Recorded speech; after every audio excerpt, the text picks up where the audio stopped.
First, the highlights. Labour government unveils waste management plans to establish waste-to-energy plants across the metropolis. National Assembly to get bill on new minimum wage by Tuesday. On Friday, Kenyan court suspends police ban on protest in Nairobi. And Sports Minister defends Germany's pre-Olympic campaign for Team Nigeria. And now the details. I am Mike James. The Legislative Commission of the Environment and Water Resources, Congo HAB, has unveiled plans to radically improve the waste management system in the state at the Waste to Energy Summit. The event, with the theme Driving Environmental Sustainability, brought together key stakeholders to discuss sustainable solutions to waste management challenges. In his keynote address, WAHAB was represented by the Managing Director of the Lagos Waste Management Authority, LOMA, Muyiwa Gbadegesi, emphasized the need for proper dump site management to mitigate environmental hazards. He outlined LOMA's strategic plans to transform waste management in the state by focusing more on recycling, introducing various initiatives such as development of compost and biogas plants to reduce the volume of waste going to landfills. WAHAB also announced plans to establish waste-to-energy plant at Badagry, Ekme and Olusosun, adding that other alternatives are being explored to be used as landfills as the government is working on shutting down the Olusosun landfill. Convener of the summit, Dolapo Laolua, a 7-core member, said he envisioned a gathering of key stakeholders to discuss solutions to the challenges posed by the Olusosun dump site and other waste management issues as a way of contributing meaningfully to the community where he was serving. The Lagos government has again urged the general public to be vigilant against individuals posing themselves as enforcement personnel of the Ministry of Transportation and local government areas. Permanent Secretary, Ministry of Transportation, Olawale Musa, who made the call, stated that despite recent operations by the ministry, which has led to the apprehension and prosecution of several imposters who have been illegally operating in various parts of the state, the illegal operators have continued in their numbers all over the metropolis. Musa revealed that fake enforcement personnel, 2 of which were apprehended at Selenjesha roundabout Itire on Wednesday, are now rampant in areas such as Mushi, Itire, Ijesha, Ilasa, and Ikeja, saying that they have been impeding traffic through their nefarious activities and exploiting unsuspecting motorists. While urging the public to collaborate with the ministry by reporting any suspicious activities involving the fake enforcement and impostors to the ministry's public complaint numbers 0902 300 4000 or 0902 300 9000. Musa affirmed that all genuine officers of the Ministry of Transportation are properly identified and operate within the legal framework.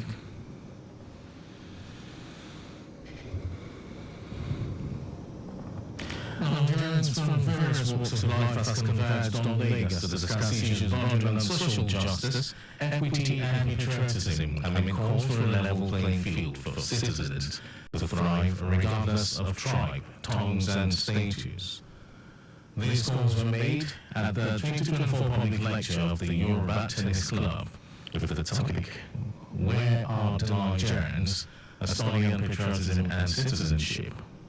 Delivering the lecture, Governor of Imo State, Hope Uzodinma, noted that the issue of patriotism is on the front burner of conversations on how countries can overcome their challenges and attain greatness, with various surveys showing a decline in patriotism among Nigerians. Governor Uzodinma described patriotism as a major tool for sustainable development of any country, highlighting lack of knowledge of the country's values, history and culture.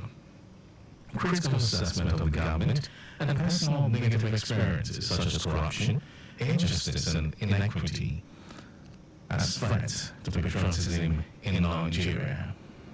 It is unrealistic to expect unconditional patriotism from a man or woman, boy or girl, whose loved ones are being mowed down by bandits, whose means of livelihood is threatened by criminals, acting with impunity, whose sense of security is compromised, and whose feelings of belonging is sustained because of his or her ethnic or religious background. He noted that for Nigeria to attain greatness and revive patriotism, everyone must undergo a fundamental mindset and behavioral shift from the halls of government to the smallest community. Earlier, Lagos State Governor Babajide Sanwo-Olu emphasized on the pedigree of his Imo State counterpart to deliver the lecture, giving a studious performance in his various roles. The partnership and the relationship between Imo and Lagos State in your tenure will continue to flourish because we are both people driven, we are both citizens in mind, and we are both driven by ensuring that we leave the place we are running better than we left. We are both driven by understanding that the social economic conversation of this country will get better. Chairman of the Yoruba Tennis Club, Olakunle Agbebi, noted that patriots are individuals who arise in times of change, and Nigeria is in dire need of patriots, especially as the country battles insecurity, economic inflation, among others. The event had in attendance wife of the Imo State Governor, Governor of Ekiti State, Abiodun Oyebanji, Ooni of Ife, Oba Adeyeye Ogunsi, Minister of Science and Technology, Uche Naji, ethnic groups, political leaders, party faithfuls, students, government officials, and captains of the industry. The academic staff union of Polytechnic, ASUP, has concussion against any move capable of worsening the country's present economic situation, especially with the new service scheme released by the National Board for Technical Education, NBTE. The union chapters in Ekiti, Kwara, and Ondo at a press conference in Ado-Ekiti said the new scheme is capable of killing polytechnic education and by extension production in the country. The chairman in the conference addressed by the chairman Federal Polytechnic Ado-Ekiti, Adebayo Damola, backed the ultimatum given by the national body to the NBTE to suspend the scheme of service so that its contentious provisions could be amended.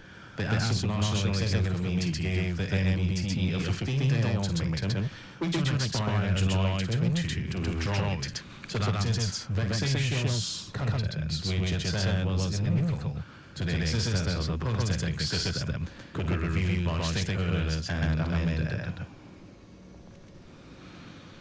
And now to the rest of the story, the National Assembly will get an executive bill on the new national minimum wage by Tuesday, following an agreement between President Bola Tinubu and Labour leaders on higher remuneration for workers. The President of the Nigeria Labour Congress and the Trade Union Congress of Nigeria, led by their presidents Joe Ajaero and Festus Osifo, had on Thursday, agreed on 70,000 naira as the new national minimum wage during the meeting at the presidential villa Abuja. The wage will replace the 13,000 naira minimum wage that expired in April 18. To give legal teeth to the agreement ahead of its implementation, Special Advisor to President Bola Tinubu on Information and Strategy, Bayo Onanuga, confirmed that the lawmakers would get the executive bill on the new minimum wage by Tuesday. And the federal government says the importation of refined petroleum products into Nigeria is going to continue alongside production of the commodities by the Dangote Petroleum Refinery to prevent monopoly and ensure energy security. It also warns against being over-dependent on the privately owned refineries, stressing that the demand by the refinery that all oil marketers should buy products from the plant does not support competition. Chief Executive Officer of the Nigerian Midstream and Downstream Petroleum Authority, Farouk Ahmed, said this while addressing newsmen in Port Harcourt, Rivers State. Ahmed dismissed claims that international oil companies were frustrating the refinery by denying it of crude supply, saying that the claim is not so. He insisted that his agency is doing a lot to ensure the supply of crude to the refinery and other modular refinery operators as it vowed to resolve the lingering crisis. Meanwhile, the House of Representatives has constituted an ad hoc committee to probe allegations of non-supply of crude oil to the Dangote refinery.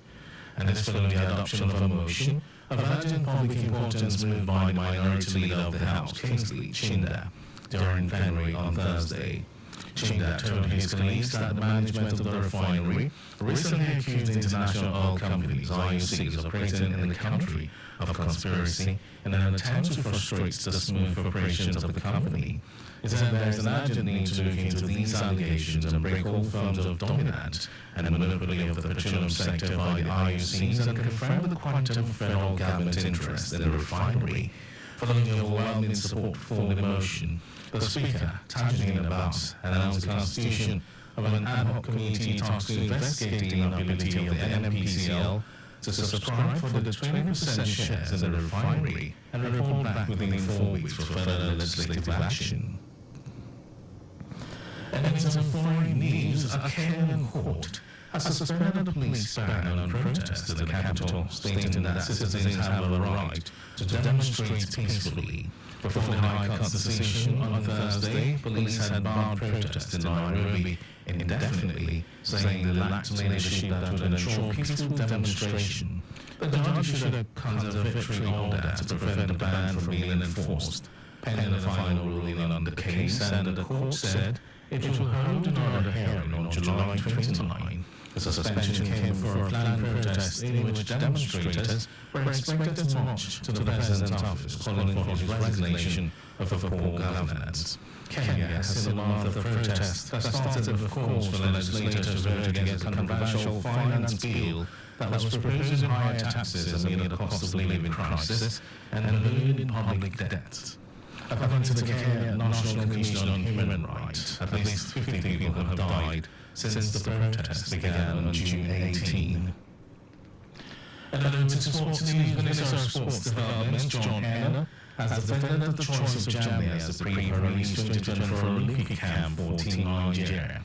And as the city of Sarapukin has climatic similarities with what is expected in Paris, coupled with its proximity to the French capital. It noted that foreign leg of campaigns to help fine-tune technical preparations, as well as mental and physical preparations of the athletes for the rigorous of the Games. NO expressed strong belief in Nigeria's contingent and the ability of the athletes to deliver podium performances against the rest of the world. The Olympic Games will take place from July 26 to August 11.